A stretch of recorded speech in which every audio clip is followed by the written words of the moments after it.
Hello, everybody. Welcome back to Rate of Troy Radio. It is the Carcast after USC's 73-13 win over the Missouri State Bears. I'm your host, Mike Castillo, along with my co-host here in the Rancher Studio in Los Angeles, Alicia Artola. Hello, everybody. Hello. Long time no chat. We haven't been streaming in a long time. I know. It's, this is the first time I've had the microphone in front of me in a while. Yeah, absolutely. Yeah, totally. Yeah, it's been a while. We say this because you just did a 3.5 hour live stream, a watch along. We did a soft launch of an Alicia watch along. Yeah, was it 3.5 hours? I mean, that's how long the game was. Right? I mean, it was pretty long. It was good though. Yeah, it was 3 hours and 17 minutes. Yeah, it was good. It was actually really fun. Tons of people were in the chat. I was not expecting people to be in the chat, so it was nice to be able to, go back and forth with people and their observations. It was also just fun to be able to sit and watch the game and react the way that I normally react. I am rather pleased that the first time that we decided to do this, we got the best tight end touchdown for USC in a long time. So he makes me drool. Yeah. Tom in the chat said we missed the tweets. Yeah, unfortunately, doing the live stream kind of makes it hard for me to tweet. I even got a text from a friend who was like, "Oh, you were doing a live stream. Makes more sense. I thought you just hated us." I was like, "Yeah, no, I'm just doing that." So, sacrifice one for the other. But then again, I think doing the live stream is way better for my mental health than being on Twitter during a game. So, I mean, being on Twitter in general. On Twitter in general, yeah. So, Yeah. SC wins 73-13. Big win for the Trojans. They cover 60-point win. We were looking it up. First time SC has scored 70 points since 2005 against Arkansas. The 70-17 win against the Razorbacks. SC hadn't scored 80 since 1925, but they didn't get there. Ended up at 73. I didn't look up the last time SC had a 60-point win, though. I don't know when that was. Let me see if I can get ChatGPT on that. Sure. But all right, Alicia, give us your thoughts. Go into your classic Carcast monologue. Okay, so this was a game against Missouri State. So we'll preface everything with it was Missouri State. They were an FCS team. They are an FBS team now, but this is still essentially an FCS roster. Get all of that out of the way, temper expectations, temper excitement, all that kind of stuff, blah, blah, blah. With that all out of the way, this was an almost perfect opening game. USC saw everything that they wanted to see from the quarterbacks, both quarterbacks. Jaden Mayava played a really good game. Maybe one, maybe two mistakes in the game, and not the devastating kind that we worry that he might be good for every once in a while. Hassan Longstreet showed what a dynamic playmaker he can be, what he can do with his legs. He was 9 of 9 passing, so he checked all the boxes. Wayman Jordan very quickly became my favorite human being on the planet. Eli Sanders had a big gain. Mekhi Lemon was awesome. The defense got pressure. They got in the backfield. And I think most importantly, in a game where we are going to sort of look at it from the perspective of this was Missouri State and USC should have beaten them big. What I took away the most from that game is the second and third team players that were out there. I mean, the first team players played pretty much mistake-free. That's what I wanted to see. But the second and third team players on offense and defense all showed out, USC scored points in that second half because the quarterback made plays and the running backs made plays, and the offensive line held up. The second team offensive line held up in a way that I was worried they wouldn't, in a way that last year and the year before we saw second team, maybe not even last year, the year before, we saw the second team offensive line not hold up in the second half of a blowout, So it was good to see those guys. It was good to see the depth of the wide receivers getting run. On defense, there were third, fourth string guys out there making plays, flying around, looking confident, taking good angles, just doing the little things right. And of course, there were mistakes. Of course, there were areas where USC got beat here or there. Of course, it wasn't perfect, but I think it was extremely encouraging in terms of what we got to see from the depth, because that's something in the past few years, there have been so few opportunities for USC to just go out in the second half and just have, everything, just treat it like a preseason game where you get to go down your depth chart and just sort of see everybody go out there. We haven't seen USC clear the benches like this in a while, and I thought it was very encouraging what we did see from the guys who were clearing the benches going against what amounted still to Missouri State's first team. So I think I just think this was very encouraging. Do I think this means anything about what USC's overall record is going to be? No. But then again, the LSU game ultimately didn't mean anything about what USC's overall record was going to be. Like, what we thought we learned from the LSU game was sort of false. So I think it's just best not to think that you know too much about a team based on one game, based on a season opener. But everything that we avoided learning anything bad about USC, and they played a clean game. Like, that's all we wanted, was for them to play a clean game. And I want to also, give credit where it's due.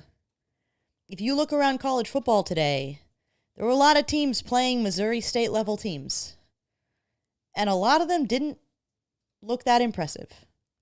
Arizona State's at halftime with Northern Arizona right now, up 17-6. Kansas State was in a dogfight with North Dakota, barely won by 3 points. Oklahoma played Illinois State, 135-3. That's a big win, but USC doubled that. Texas A&M played UTSA, 42-24. USC doubled that. Indiana played Old Dominion, 27-14. So I wouldn't poo-poo this too much, given what we saw from a lot of teams. Like, just because you're playing a Missouri State level team doesn't mean you automatically score 60 points. You still have to do something right in order to get what USC got out of this game. Yeah, you have to take care of your own business, right? I think that comes down to that to me is the big deal, because SC has struggled to just take care of their own business, right? To just do the thing that they're supposed to do. Do what they need to do. Like we've talked about, like, if you're going to be the Penn State team that's 10-2 and runs through the schedule, wins the games that you're favored in, then you need to just take care of business and do what you're supposed to do. This was a team that, for all intents and purposes, is an FCS team, right? Like, really quick, Michael, before I forget. Yeah. USC 70, Arkansas 17 in 2005 is the last time USC scored 60 or more. No, when did they beat somebody by 60 or more? That's the last time SC scored 70, but when did they beat somebody by 60? Oh, okay. Yeah, that's the question. Sorry. Yeah. No, I think for me, you look at it, SC took care of business. They did exactly what you wanted. What did I want to see from Jaden Mayava was play clean. Have a mistake-free game. He did that. There was one ball that I think I would want back on a deep shot against Mekhi Lemon would have walked into the end zone early in the game. He didn't hit him. Okay, that's fine. If that's going to be your mistake for the game, that's a good game, right? Like, did everything else. Didn't throw an interception. The one turnover in this game was on the second or third string offensive line, allowing the Missouri State defensive line to get to the quarterback and do a little strip sack of Hassan Longstreet. And mind you, that shouldn't have even been a turnover, because Elijah Vacona was right there to pick up the ball. And And that's a learning lesson. Just like laid that's on great, top of it. That's great tape to be able to show the team this week. Yeah.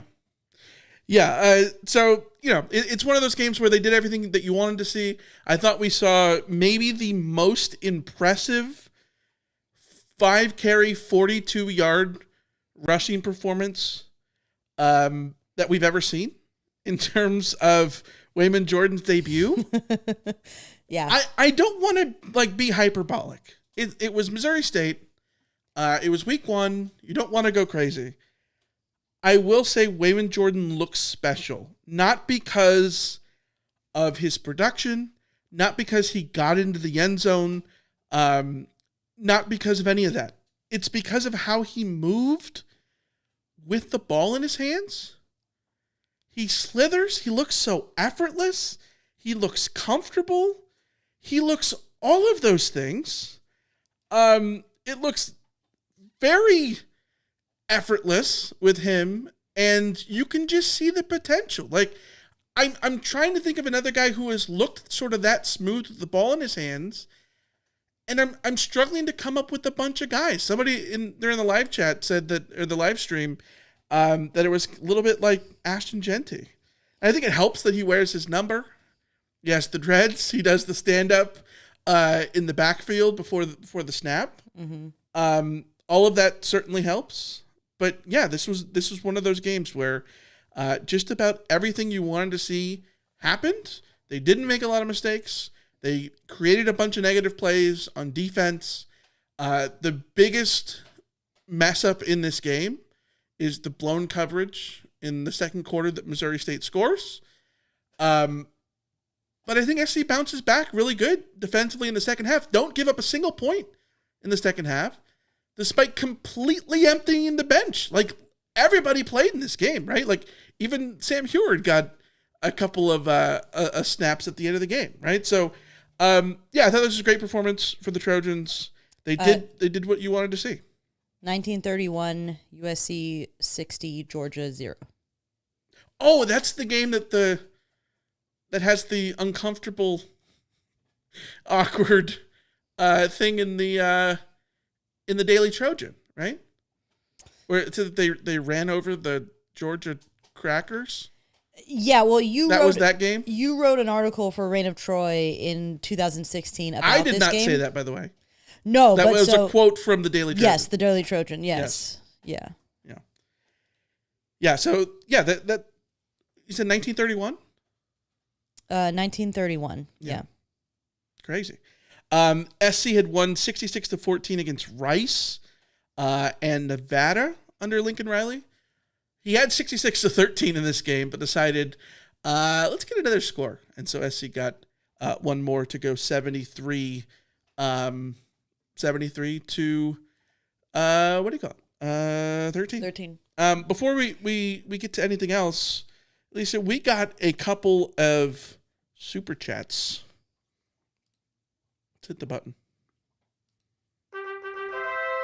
I think DJs needs like the other button, like the this one. Yeah. He's freaking awesome, dude. Yeah, DJ. DJ at awesome. NYC. I enjoy the show. Thanks. Big super chat. We love you, DJ. Yeah. Big ups. Very appreciative. This is not solid vodka, by the way. I promise. This is the slight remnants of my whiskey sour with some Coke. There you go. So there you go. Big thanks to DJ coming in clutch there. And then 300 GJW. We did exactly what a good team is supposed to do against Mo State. Beat the snot out of them. Also, they played hard to the last snap. Yeah, 100%. Yes. You did what you're supposed to do. Are you gonna come away from this game that's saying, you know what, SC looks like a top 10 team? No, that would be ridiculous. But you did what you're supposed to do against a team of Missouri State's caliber in relation to yours. This is what you're supposed to do. You did it. SC plays with their food. Last year, they played everybody literally down to the wire, including the teams that they should have beaten thoroughly. They should have beaten Maryland thoroughly. They didn't, right? And not to say that Maryland and Missouri State are the same. They're not. But the fact is, like, SC was favored big in this game, and they nearly doubled the spread. That's what taking care of business looks like, and SC needs to start taking care of business. Yeah, and that's all you can ask for. I think we came into this game saying we could only really learn bad things. Yeah. So yeah, I don't think we learned that USC is a top 10 team or anything like that, but I think we did learn a lot about some of the players on this team and what they're capable of, and just starting things off right. Like that's all I'm looking for. As I said, like, not to just be a broken record, but it's just playing clean.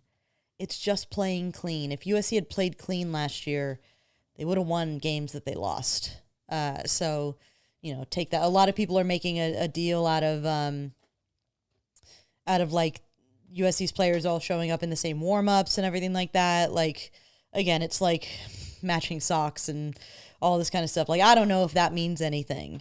What I do know is that this looked like a team that is relatively comfortable playing with each other, with good chemistry between the receivers and the quarterback, with an offensive line that I'm still worried about to a certain point, but who did enough in this game to sort of ease my calm about, like, questions about whether or not this offensive line would be catastrophic, which is a good thing to learn.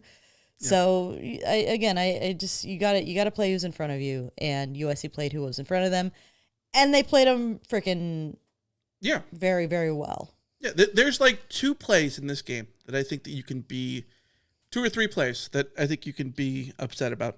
Everything else pretty much went in SC's favor, and I think the most important thing too is the number of guys that you saw that are not on the top of the depth chart have their moments. I think that's so good for morale. It's so good for development. Well, Hassan Longstreet, perfect 9 of 9, 54 yards on the ground, 2 touchdowns, 1 through the air. He looked great in the second half. King Miller. Yeah, somebody in the chat was talking about how, like, who the hell is King Miller? Like, we got text messages. What is a King Miller? Like, yes, yeah. And it's cool because he's a walk-on who has earned a spot as the fourth running back behind Waymo and Eli Sanders and Brian Jackson. And this was his opportunity to see run, and he took it and ran with it, literally. He's a guy who's trying to sort of make his way at USC, and I mean, what more could you ask for from him? Yeah, he killed it, 100%. And it was very cool. It was a very cool moment, in my opinion, to see his twin brother Kalon, the guard, help open up one of the biggest, like, is a Grand Canyon of a hole. I don't think I've ever seen a hole that. I remember there was a huge hole that Chris Brown, rest in peace, opened up against Stanford in 2017 for Stephen Carr. Yes, like it was. This one was maybe twice the size. Yeah, it's Missouri State's defensive line, right? But again, but still, like, you have to do it to actually do it, right? Yes, and it was, that's the second team offensive line and the 4th string running back, and it just, like, it's cool to have today was weirdly about brothers in a way that I didn't expect, because Kalon Miller and King Miller are both out there thriving. Hassan Longstreet out there thriving. I'm sure we'll talk more about him. And then Kevin Longstreet was all over the place. Like, he was running around. He was flying around making plays at the nickel spot. Eli and Barry Sanders. Yeah, Eli and Barry Sanders. Yes. Yeah. Got another super chat. SJ, fight on. You guys are the best. Hey. You're the best, SJ. You guys are all great. We're glad to be back doing a Carcast. Feels good to be back, especially when SC wins by 60. It makes things good that way. Kenny in the chat says UCLA not good. They're down 20-0. 20-0 to Utah right now. That was one of those games that, like, any score I might have believed. Well, because going into this season, Utah and UCLA are among the teams that, hell if I know what they're going to be this year. Both just completely incomprehensible as far as teams go. So, this is not a great start for the Bruins at home. All right, let's talk about USC's offense before we get to the defense here. Let's run through it. Jaden Mayava, 15 for 18, 259 yards, 2 touchdowns, no interceptions, no turnovers. He did have a rushing touchdown, a 6-yard TD scamper in the first half, which was really good. I think he looked good in the RPO game. During our live chat or live stream, whatever you want to call it, watch along. A lot of people, at the beginning, too many throws. Those were all RPOs. The first drive was like RPO. There's so many RPOs in this offense that I do not think that we can talk about the run-pass splits accurately. Because so much of it comes down to where are the dudes? Where are the dudes in the defense? Where are the numbers? And if the numbers are in a way where they're in the box, then throw it outside. If they're outside, then run it up the middle. That's what, football is in 2025. And when SC just does that and plays nice and clean and makes the right decisions, and Jaden Mayava was making the right decisions today, you're going to look really effortless moving up and down the field. And that's what SC was doing. Created running lanes. It created passing lanes on the outside because you put the defense in conflict. And I thought Mayava really took advantage and did all of that. I loved the sidearm passes. Both Mayava and Longstreet were doing those. That was the thing that Caleb was sort of the first guy that I remember sort of doing that. Get the ball out really quick on the RPO outside. It's great. He looked good. Yeah, I thought he looked super comfortable. I agree with you about the RPOs. I thought he was making the correct decisions on those RPOs. Yeah. And I don't think it's a coincidence that on that drive, they start out with throwing the ball outside, and then that drive finishes with them handing the ball off inside, and Wayman Jordan, doing his thing on his way to the end zone. So again, it's things that all lead towards another, right? You're setting up what you're doing on offense, and those RPOs can definitely help you do that. For me, with the RPOs and the quarterback, it does come down to, are they making the correct reads? Are they doing them with confidence? And that's what we saw from Mayava today. When he wasn't doing RPOs, when he was dropping back, I think that he looked very comfortable. The offensive line gave him time to throw, and when they did, he made the throws. And I said this on that live chat too, going from watching Arch Manning just throw ducks everywhere. Yeah. You notice a little bit more. And even watching Ty Simpson had problems for Alabama today. Going to that and seeing, and again, completely different level of opponent. I understand that. But Mayava's throws, his arm, all of that, it just looked very clean. It looked very confident. It looked accurate. And it's again something that we saw Mayava last season get thrown in at the tail end of a season against several very good defenses. The worst defense he played was UCLA's, and UCLA's defense, while not statistically impressive, at the end of the season they weren't bad. They had gotten better as the season went on. They sort of had found themselves. So this was the first time we got to see Mayava against a defense that isn't top 50, and he looked very, very comfortable, and he looked like he was building up some of his confidence, which is I think what USC needs for him to succeed and to sort of stay steady.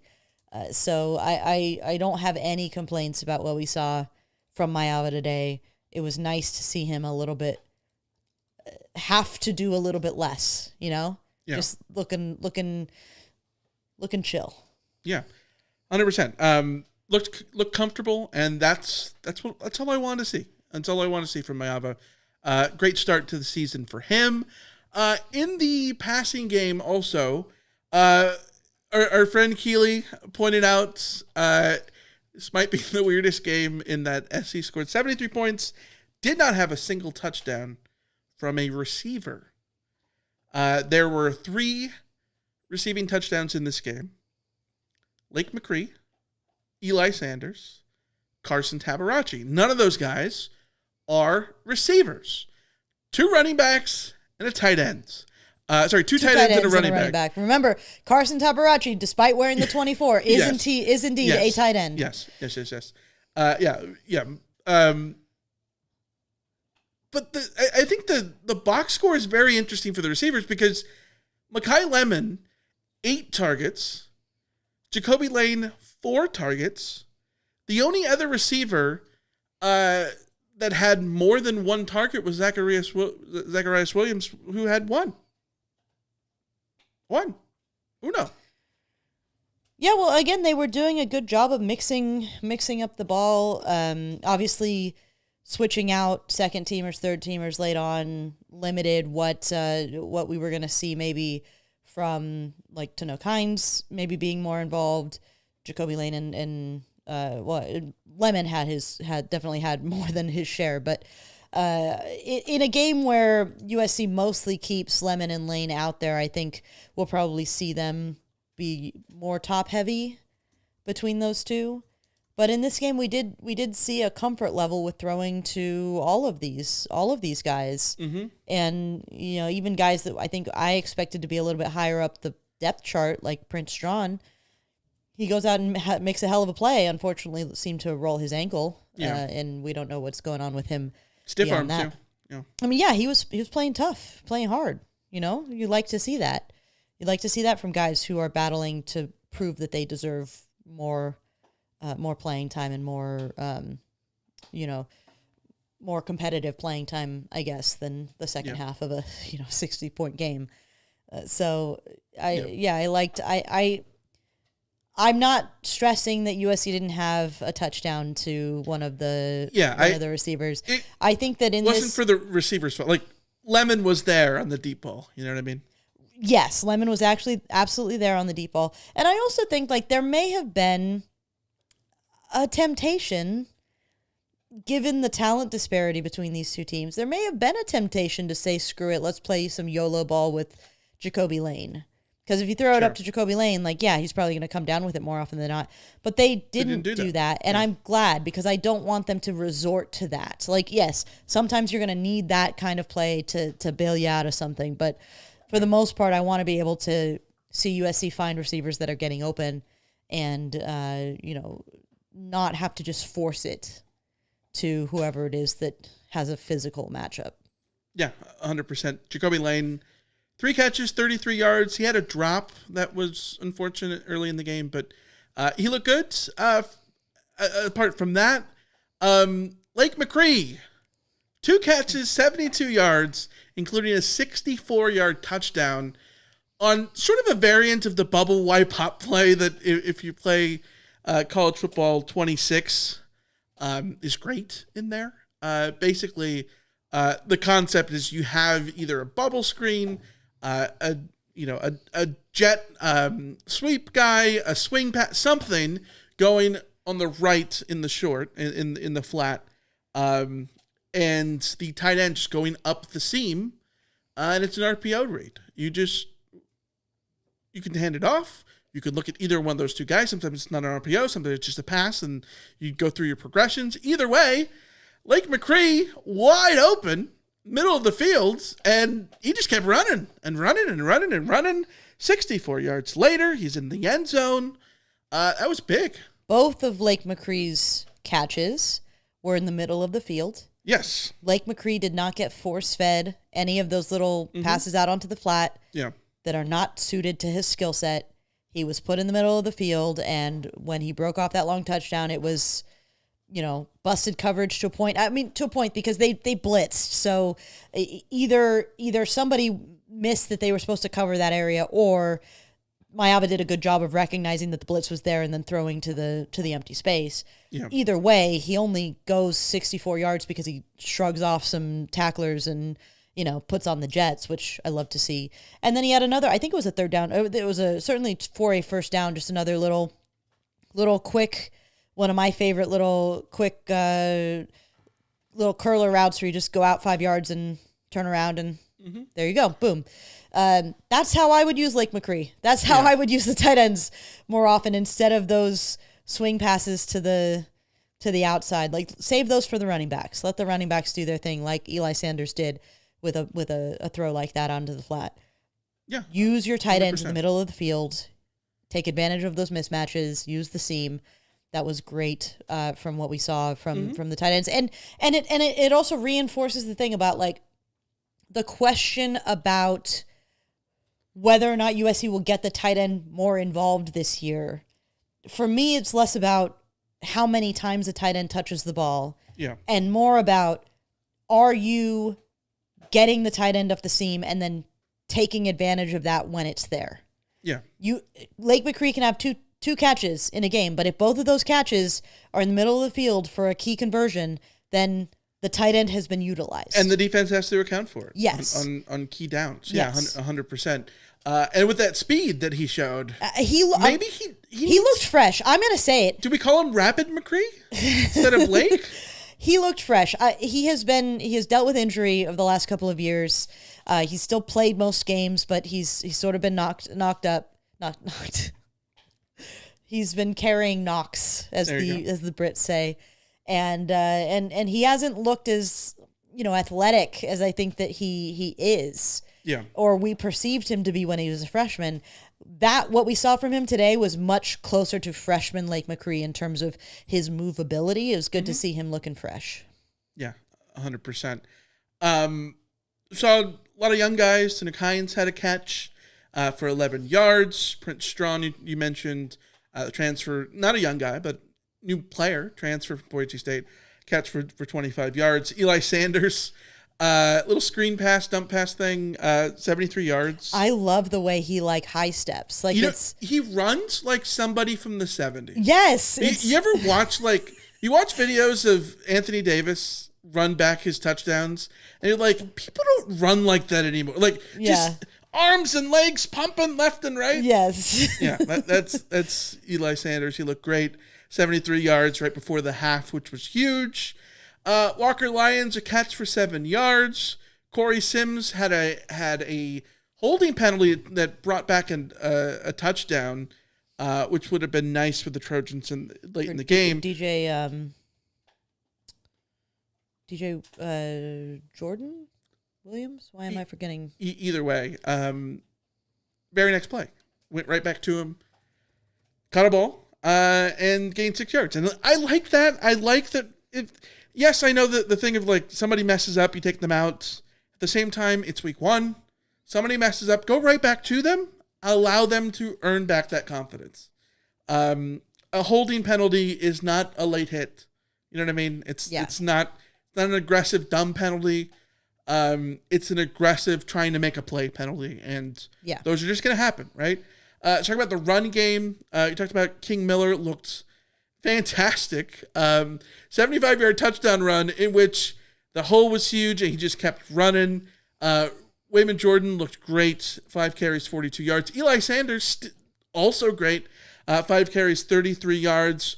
Brian Jackson had a touchdown, 11 yards on 5 carries. And Mayava got in the end zone, as we mentioned. And then McKelvey got a run right there at the end. One run for 4 yards, the walk-on, which was great to see SC really emptying the bench. I liked seeing Brian Jackson in that short yardage situation. Yeah. He's the third string running back, but I do think we will see him down at the goal line a lot. Yeah. So 100%. seeing him be able to punch that in was great proof of concept. Mm-hmm. And, I think he's still going to be waiting his turn for more reps elsewhere around the field. But for now, he can be the touchdown guy, which, not too bad of a job. Yeah, 100%.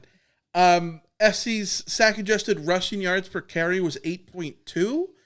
Yeah, you'll take that. You'll take that any day. Obviously, it's sort of helped out by the 75-yard touchdown run by King Miller, but you look at all the numbers. Offensively, SC did everything you wanted.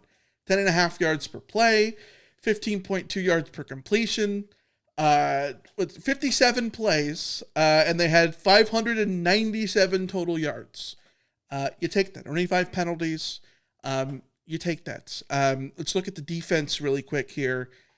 This was the defense that, gave up 13 points in the first half, had the big blown coverage. You might have, wondered about, I don't want to really see that. All the negative plays that you want were there.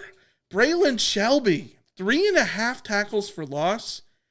Alicia, he had 5 all of last season. 3.5 tackles for loss, 2 sacks. Bishop Fitzgerald with a pick 6 in this game. Great play for him.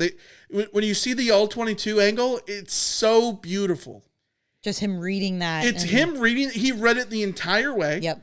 Collapsed down, he runs 8 yards across the middle of the field, jumps in front of it, and just easy run to the house for him. SC forced turnovers, negative plays, 13 tackles for loss, 5 sacks. Cam Fountain had a day. Jide Abasiri had a sack. This was... Josh Jarrett got in the backfield. This was a great performance from a defense that struggled to make negative plays last year. Not a lot of, tackles for loss and all that stuff. Yes, it's Missouri State. But again, you have to do what you have to do against teams you are better than talent-wise. SC did what they had to do, something that they didn't do a lot of last year, which was taking care of, talent advantages. Yeah, exactly, especially rushing the passer. And I thought that Cam Fountain looked explosive. Braylon Shelby looked productive. Devin Tompkins looks big. Yeah. DT, I liked that they were shuttling him outside to defensive end at occasion and putting another defensive tackle in. I think it'll be extra interesting once Jakeem Stewart gets back, because I think he will also sort of be doing that kind of shifting around. But obviously he's nursing an injury, so don't want to push him.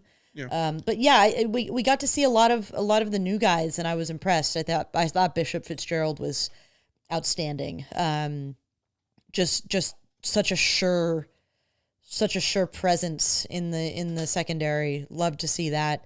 I was saying on the stream, Bishop Fitzgerald has the potential to unlock Kamari Ramsey, who had a quiet game, but not in a bad way. Just, I think it's a good thing that you had 13 tackles for loss, 2 interceptions. Yeah, there's a fumble recovery, all that kind of stuff. Yeah.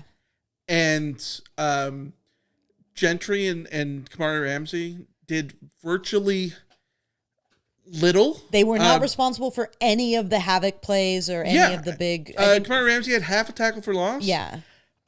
That's good in the sense that you're not just relying on those guys to make plays. And that was the thing last year. Eric Gentry led the team in tackles for loss, and he played 4 games in the regular season. Yeah. So, I think seeing those guys, DJ Harvey, I thought looked good to a certain point. I suspect, and I could be wrong, but I suspect that he was at fault for the busted coverage on that Missouri State touchdown. It was either him or Kennedy Urlacher. I think it was probably the corner, my guess. But who knows if we'll ever find that out. But either way, he had a good moment. He had some good open field tackles that were nice to see. I thought USC tackled pretty well for the most part. Certainly out in the flat. I think USC has done a much better job since Danton Lynn arrived with taking good angles and getting guys down out on the flat. Yeah. This defense, I think, still gives me pause in terms of the run defense. If I have one criticism about this game, it's that Missouri State too often was able to find running lanes. And I think part of that is the linemen not holding their gaps. Part of that is the linebackers getting washed out of the play. And that needs to get fixed. That can't be happening against Missouri State. Yeah. But this is also my concern in general with the linebacker core, because if Gentry and Stevens can't get the job done, I don't think you have very many options to try something different. in terms of plugging those gaps and stopping the run from the perspective of like linebacker play. So I think that's still a concern that I have. I'm not pushing the panic button just yet. It's still early, and we don't know exactly who was responsible for what in any of those given plays. Yeah. Sometimes it's hard to tell. So I'll wait and see. But that is the tiny little like. I would have liked to see more from USC's linebackers in terms of playmaking. Yeah, but even still, the defense in general definitely went higher on their production. Something that you can do over at Underdog Fantasy, where you go higher or lower than stat projections and play daily fantasy, one of America's top daily fantasy apps. It's my favorite daily fantasy app. I go there all the time, go higher and lower on projections. My favorite players, baseball, basketball, football, footy, but especially football is back. This week, tomorrow, Alicia, you're Fighting Irish. My brother's Fighting Irish. Close enough. Playing tomorrow, I've got Carson Beck being held by Notre Dame. It's 239.5 passing yards. I'm going lower on that at Underdog. I like that.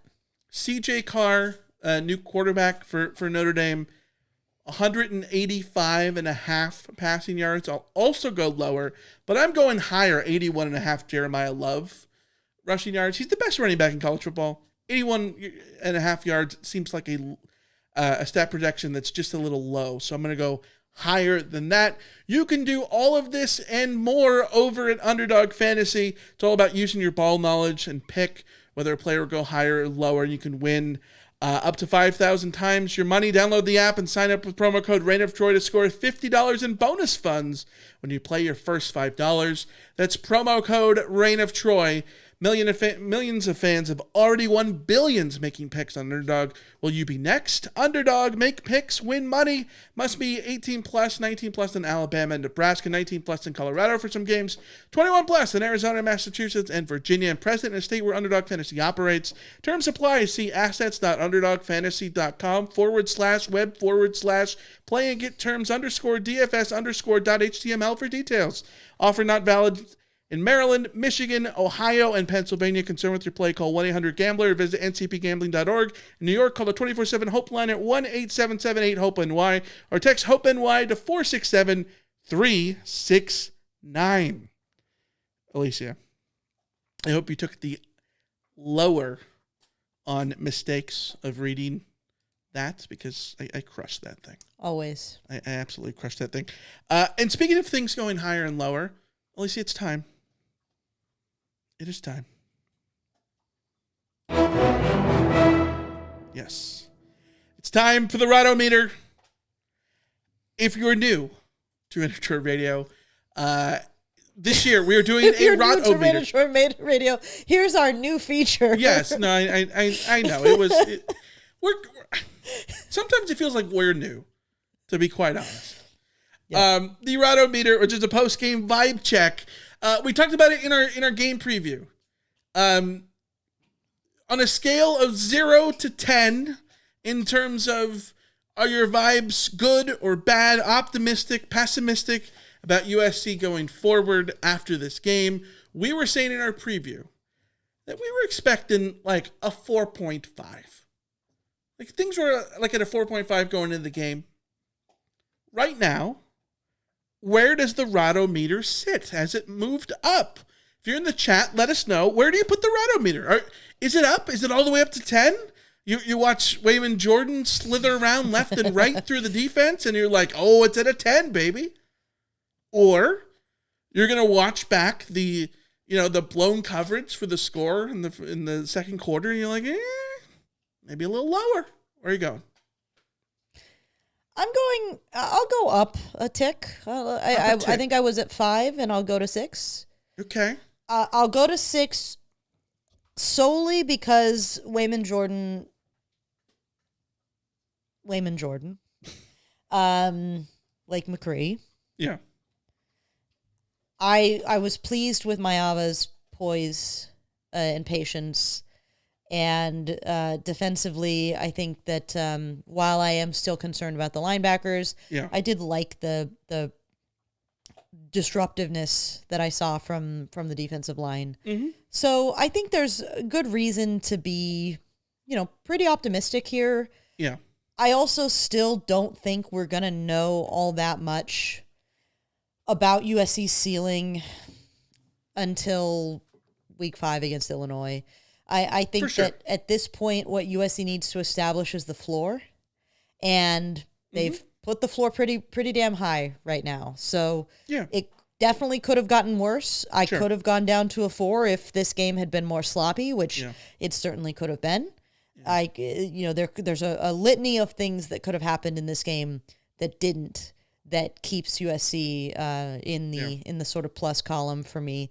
But I'm also not looking to overreact to a game against Missouri State. This is what USC should be doing to a team like Missouri State, and getting that done is enough for me to give them a tick up. Mm-hmm. But we're still in an area of wait and see. I think 6 is a good spot. As much as I would love to put it like a 7, just because they took care of business and Raymond Jordan looks awesome. Let's see this next week. Let's see it for a second week. You got Georgia Southern and Purdue. If you do both of you play like you did tonight against both of those teams, I am willing to put this up a tick each time. And then you start talking about like feeling good going into the Big Ten schedule, even after the opener against Purdue, right? Like, it would be really nice to go into Illinois at an 8. Yes. Like, it would be really nice if USC just comfortably takes care of business in the next 3 weeks. And, Georgia Southern's losing to Fresno State right now. Michigan State and Purdue both won big. The Helton battle, yeah. Yeah, Hens Helton bag. Michigan State and Purdue both won this week. They both looked like they have a pulse. They're not just gonna fall down dead for USC just because they're not the best teams in the Big Ten. So USC still has a lot to prove me, but winning those games isn't gonna set the world on fire. But they will certainly get me closer to feeling like USC can go to Illinois and get a win. Yeah. But there's still a long way to go. Let's see what the chat says. Sagar says 6. Tim in LA says, going with the 7. They did what they should do, but I still have questions. Trojan Dale, 7. Around Murdy, 6. Malone, 6.5. Dan, 5. MG's Raiders, 6.5. Graham, 7.5. Matt and Eugene says 10. Watch out, Ohio State. Okay, Matt and Eugene. Yeah, geez. Lamont, 7. Sagar says we gave up some big plays on defense. Yeah, that's what I think that is, the biggest limiting factor from this performance. Marcelo, 6. It's only Missouri State. Mindful Josh says 8. Sean from beautiful Austin, Texas. By the way, Sean from beautiful Austin, Texas gave us subscribe for like 1 million months the other day, and we didn't say anything about it. So big ups to Sean from beautiful Austin, Texas. We love you, Sean. He says 7.2. Trojan Dale also says 7.00001. Sort of, I think that's a little bit of optimistic, Dale. I reserve the right next week to go to a 6.000003. Looking at the stuff in the chat, I think most people are over a 6. Do we move it to a 6.5, or do we leave it here and then we'll throw out a Google form? We'll put a Google form in the YouTube comments, and you can go click that and vote, and we'll put it in Discord and put it out on social media and stuff, and then talk about it more in the. What we would like to do with the Google form is to have people put in their number. And then also maybe leave a comment about why, and then we'll sort of go through the highlights of that. I am comfortable leaving it at a 6 because, again, like we said in the in the game preview, you can't go too low because you got to give room for it to get worse. Yes. For me, you can't go too high because you do got to get leave room for it to get higher. Like if we go higher than a 6 at this point, you do get to, like, USC could go out and beat Illinois, and then like, are you already at a 9 when you beat Illinois? You're already up to a 10 when you beat Illinois. Like, I don't know if that's to the degree of what I want to do. DJ heard the Slack notification coming from Michael's computer, and it spooked him. Every time the Slack goes, I'm like, oh shoot, I didn't close that. Yeah. We're sorry for the PTSD, anybody. The little inside baseball. Our sound mixer pumps in the computer audio. So this is why sometimes randomly you'll just hear like random little or whatever on the YouTube thing. If you're listening on Apple Podcasts, you're like, I don't know what you're talking about. I didn't hear anything. Yeah, because I cut it out. So, let's go to anything else in the chat you want to bring up before we get to the recap on Monday. I know that people were bringing it up earlier, but I think we haven't spent a lot of time talking about Hassan Longstreet's performance. Yes. I think that was a very encouraging performance from me. Number one, because I expected him to look smaller and a little bit more out of place on a football field, just given sort of what his physique was in high school. Mm-hmm. So it was nice to see him fit in a little bit more there. Obviously, he looks young, but he didn't look completely out of place. He didn't have like the chicken legs like some quarterbacks that we've seen in the past. Sure. Completed 9 of 9 passes, took off and run very comfortably. He's such a comfortable runner. Maybe a little too comfortable. I was going to say maybe ran more. Well, number 1 and 2 ran a few more times than I would have liked, and lowered his shoulder exactly two more times than he should have. That's the PTSD of me seeing Carson Palmer break his shoulder, break his collarbone in September of 1999 up at Autzen. Just like the meme of like the dog just looking at the, you know what I'm talking about? Like that was me. That was me. But yeah, he needs to protect his body. Yeah. I love it. I love the mindset. I totally get it. It's what you want to see. But also, it's Missouri State. USC is up by 50 or whatever. Yeah. And I know that this is your moment, but also now is not the time that you need to show us all how tough you are. We are happy to learn that when you're, when it's 4th and 6 and you have to bully your way to that last yard against, Notre Dame down the line. Save it for that moment. Pick your spots for lowering your shoulder. The first one, he could have just ran out of bounds. Yes. He wanted the extra 2 yards. I love that he wanted the extra 2 yards. But it ain't that worth it. You can get the next 2 yards on the next play. You're okay. Yeah. I don't have any problem with how often he ran. I like it. I like how comfortable he is being able to use his feet. And if that is going to make him more comfortable to make his, it is a decision to run, right? And I think he made the right decisions on whether to throw or run every single time. Yes. For what his game is and for what he's comfortable doing.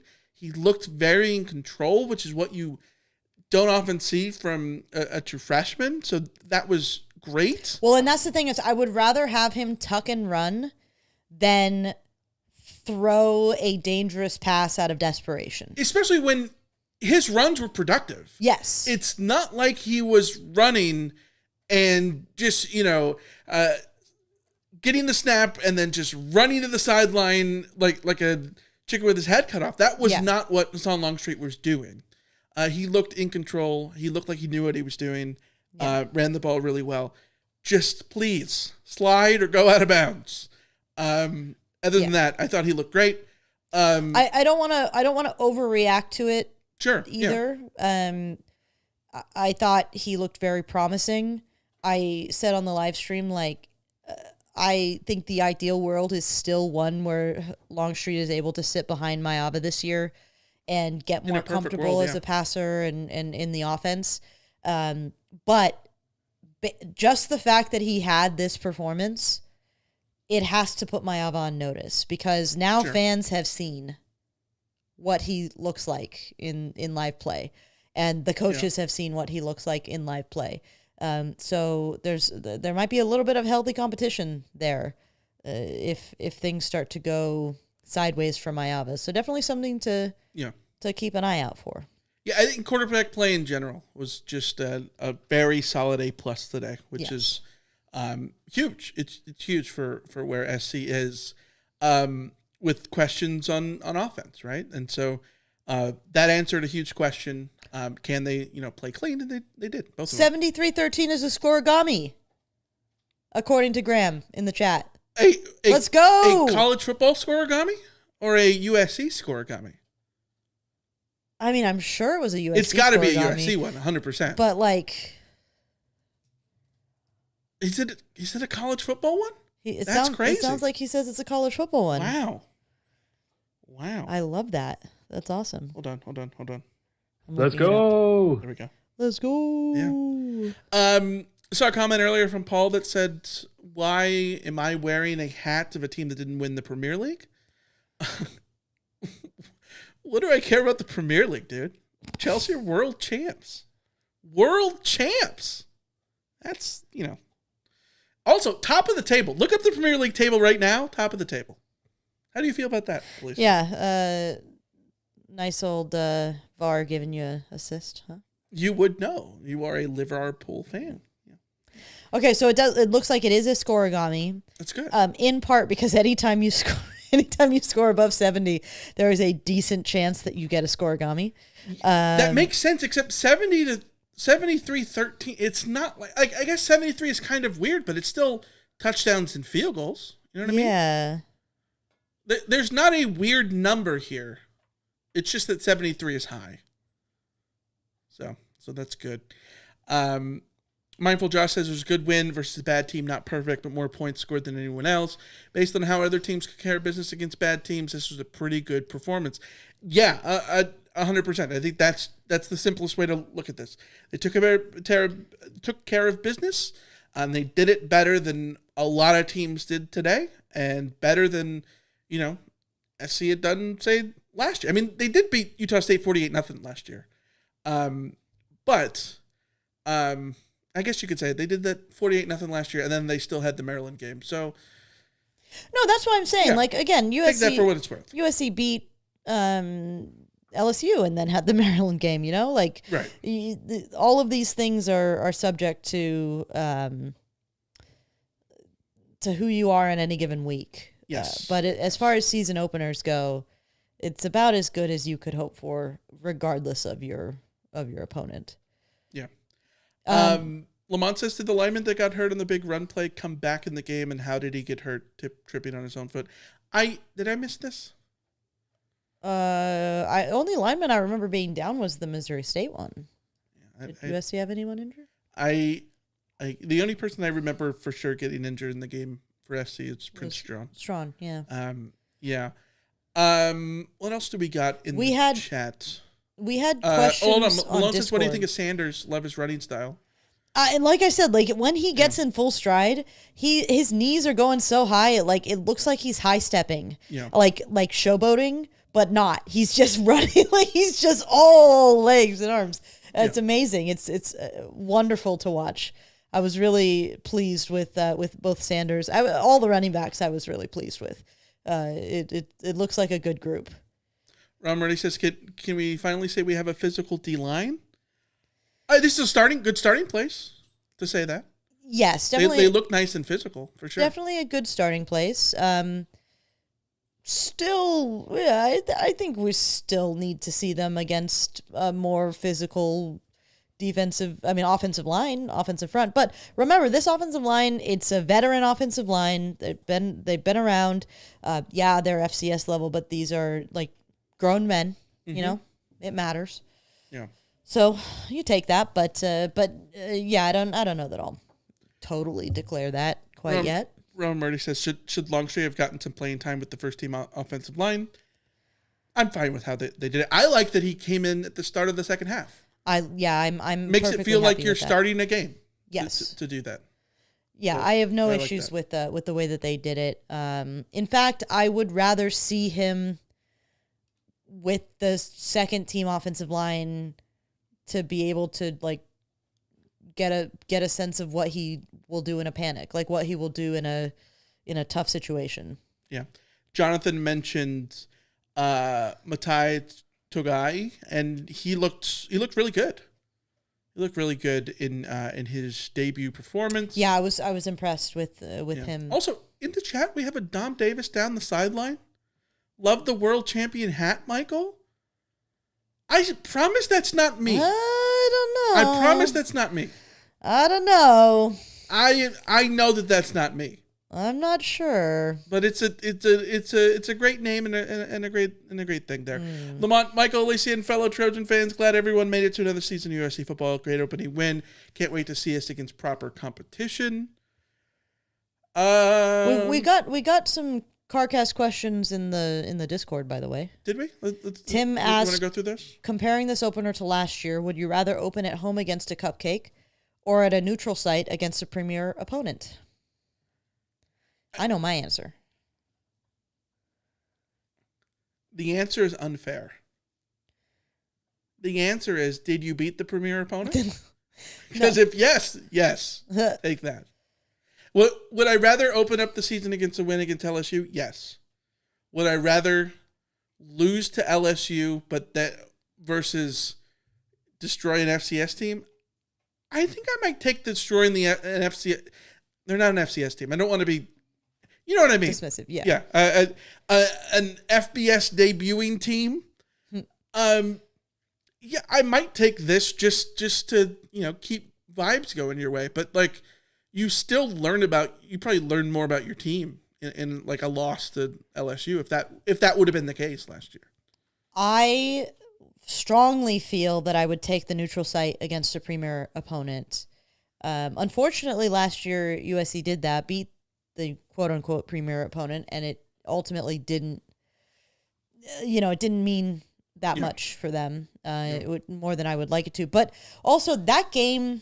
Beating LSU gave me a sense of what this team is capable of, which probably made me more angry later in the season when USC failed to reach those heights again, because we knew that they could close. We knew that they could go toe-to-toe with an SEC level, in the trenches. Mm-hmm. We knew that they could make the plays, and then they simply didn't.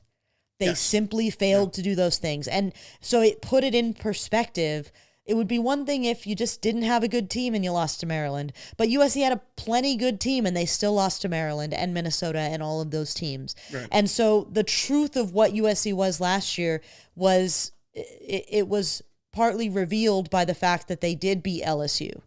They weren't a bad team. They were just bad at finishing and winning games, which is the worst thing to be bad at, I might add. Yes. But it did give a lot of perspective. Does it make you feel better for being good? No. Yeah. My issue with this is that, beating Missouri State 70-13, USC could go on to win 4 more games or 10. Yeah. And this game doesn't really this game will have not told us anything about what USC is as a team, what USC's level is. And I would rather have USC play an LSU this year and lose that game, so that I have a better sense of what this roster, what this team actually is, and then go through the rest of the season with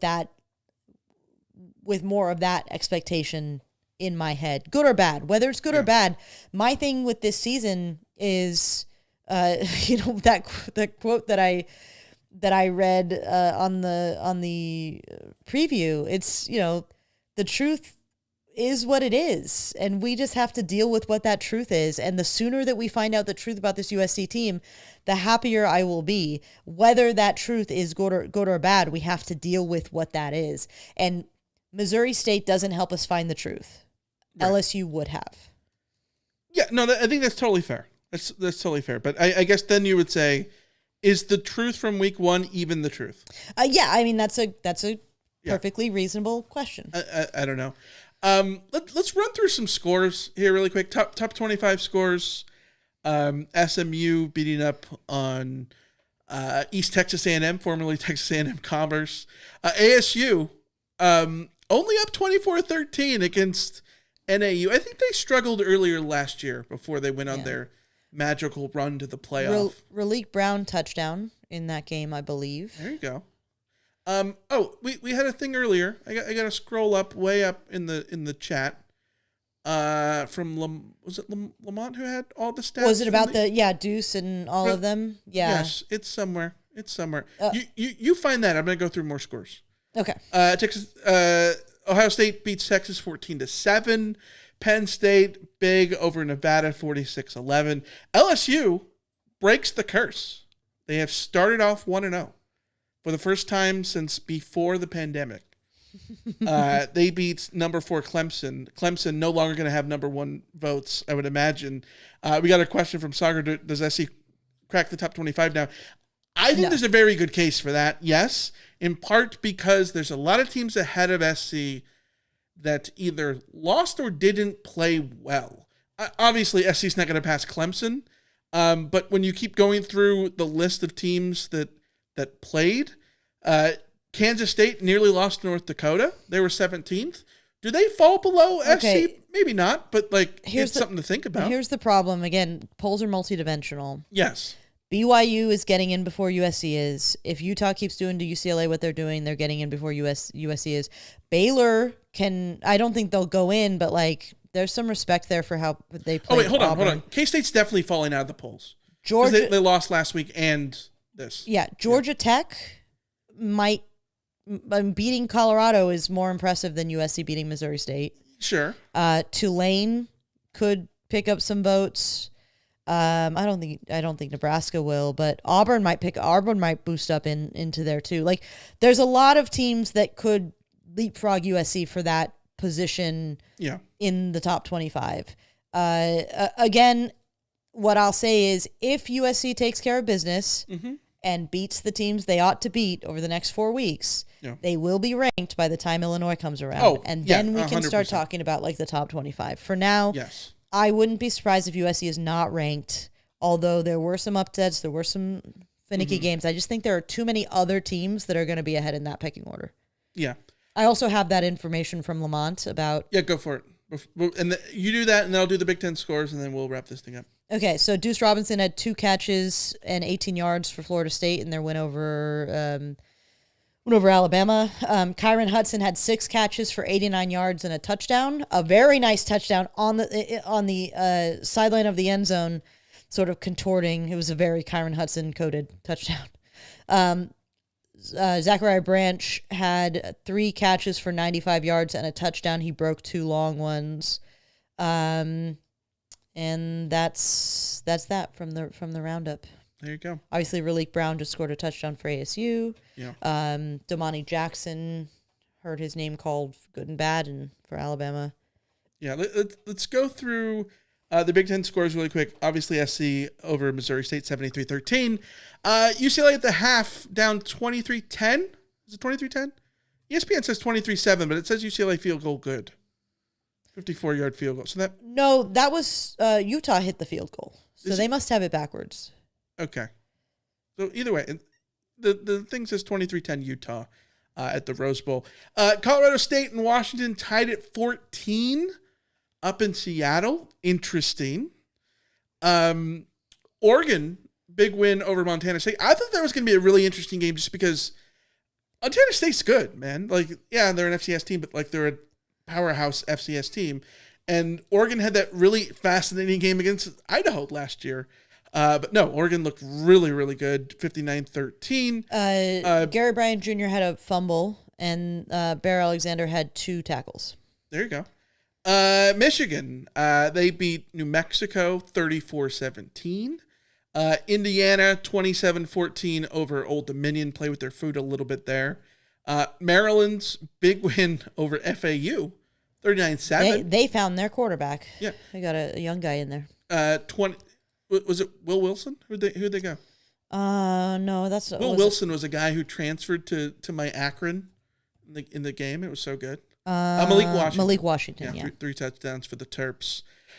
Purdue, big win for Purdue, 31-0 over Ball State. They were rolling offensively. That's a good start. Ball State's bad, but Purdue had 1 returning starter. Yes. And 50-something incoming transfers. Yeah. 31-0 is basically an ideal start for them. Yes. Yeah. Obviously, we'll learn more in 2 weeks. Tulane crushes Northwestern 23-3. Tulane's good, but also you can't lose by 20 to Tulane if you're Northwestern. And then Iowa with a classic dominant win over Albany, 34-7, which is their version of 73-13. Right? Essentially, yes. Because the 7, you're like, Albany scored 7. That's a lot. It's more than 0. But Iowa scored 34, which is their equivalent of 73. Thursday. Rutgers, the thing is, Mark Gronowski, the quarterback, 8 of 15 for 44 yards and a touchdown. Iowa. Yeah. You can't, it's just when you put on that uniform as a quarterback, it doesn't matter how prolific you were at any other school that you played for. You just become an Iowa quarterback. Yeah. Rutgers eked one out with the late field goal over Ohio. Minnesota 23-10 over Buffalo. They needed 10 points in the fourth quarter to ice that one. Nebraska pulled out of their ass. 2017 got a big pick at the end of the game. Look at Nebraska's defense stepping up and not letting Nebraska do Nebraska things. Good for the Huskers there. Great. The interception was a really impressive catch. Yeah. Wisconsin 17-0 over Miami of Ohio. Sure. Illinois 52-3 over Western Illinois. Sure. And Michigan State. They took care of business against Western Michigan. 23-6. So that's the Big Ten. Lamont says, how does Missouri State's quarterback play for 7 years and they rule our linemen ineligible? COVID, medical red shirts, those things more valid than the junior college stuff. I will say the junior college stuff is weird. It's stupid. It is weird.